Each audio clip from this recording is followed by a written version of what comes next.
Pwede.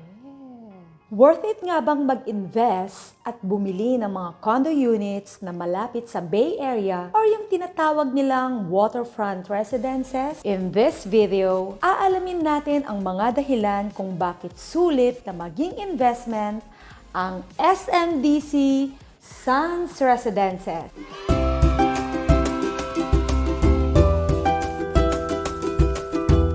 Magandang buhay! Ako po si Desai Barreto, isang OFW. Shoutout nga pala sa lahat ng OFW dyan, especially sa Middle East, kung ano man ang pinagdadaanan natin ngayon sa buhay. Laban lang! Kakampi natin ang Diyos. At isa din akong freelance real estate international marketing partner dito sa Dubai. Welcome to my channel! Tara! Pasok kayo. Last March lang, nilaunch ng SMDC ang Sands Residences. Ito ang pinakabagong pre-selling condo residential property sa Bay Area at considered itong luxury at premier residential development ng SMDC. Panoorin po muna natin ang short video presentation ng Sands Residences.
Amazing, di ba? Grabe, ang ganda ng Sands Residences. Sa facade at view pa lang, panalo ka na. Hay, sana all.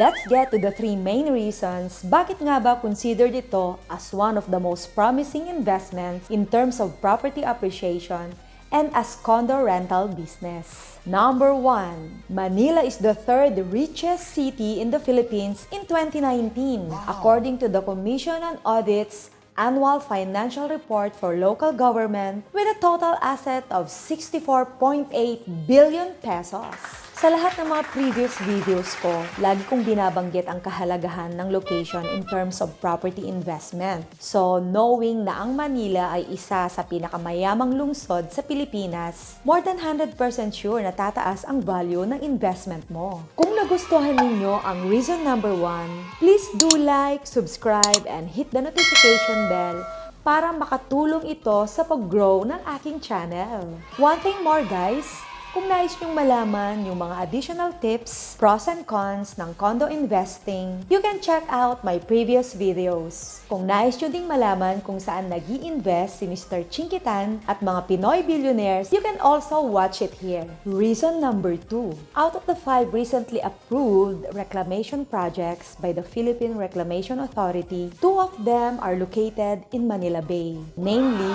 Manila Solar City Project, a 148-hectare project of the Manila Gold Coast Development Corporation owned by the Cheng family in partnership with the Manila City Government, and Horizon Manila Project, a 418-hectare joint venture project of J. Bros Construction Corporation and with the City of Manila with a total value of 321 billion pesos. Walang pagdududa na mababago ang landscape ng Manila Bay in the next 10 to 15 years. At kasabay nito, sure na 100% tataas lahat ng property values located dito kasi pagagandahin ng husto ng mga mga projects na to ang Manila Bay. At higit sa lahat, karagdagang work opportunities para sa mga Pilipino. Amazing! Number 3. According to Lichu Property Consultants, one of the top professional real estate brokerage services companies in the Philippines, Rojas Boulevard has seen a 27% year-on-year price growth. Yung land value noong 2010 na 35,000 pesos per square meter ay tumaas ng halos 1,185% at ang current land property value niya in 2020 is now 450,000 pesos per square meter. Shucks! Ang laki! Tumaas din ang rental yield ng lahat ng properties na nakapaligid sa Sands Residences up to 9.3%. Nakakalulang mga numbers, di ba? But as they say, numbers don't lie. Yan ang mga reasons na magpapatunay na isang sulit na investment ang Sands Residences. And I hope yung mga nagsasabing napakamahal ng Sands Residences ay magkaroon ng second thought at mag-isip-isip ng mabuti. Kasi sa malamang, nasa huli ang pagsisisi kapag pinalampas mo ito at hindi ka nag-invest dito. And before I conclude this video, let me give you a short project overview of SMDC Sands Residences. It's a 51-story condo with a total land area of 3,838 square meters. The average price per square meter upon project launch is 300,000 pesos per square meter. Located along Rojas Boulevard, Manila, beside Palacio de Manila and 935 meters away from the U.S. Embassy. The building is designed by a world-class architectural designer, Asia Design, and the interior and landscape designs were made by X-Space, a renowned China-based designer. Wow. The world-class amenities of Sands Residences is located on the 9th floor of the building. It includes lap pool, kiddie pool, fitness gym, children's play area, grand sunset lounge, function rooms, and grand lanay. Para po doon sa mga hindi nakakaalam sa lanay, para siyang isang veranda or roof patio or courtyard kung saan pwede kang mag-relax. Question of the day. Nagustuhan mo ba at naintindihan kung bakit sulit na investment ang SMDC Sands Residences? Leave me a comment down below kung may additional questions pa kayo about Sands Residences or SMDC condo investments. Libre po kayong mag-comment down below at excited na rin akong malaman kung ano-ano pa pong topic ang gusto nyong pag-usapan sa channel ko. Hanggang dito na lang po muna.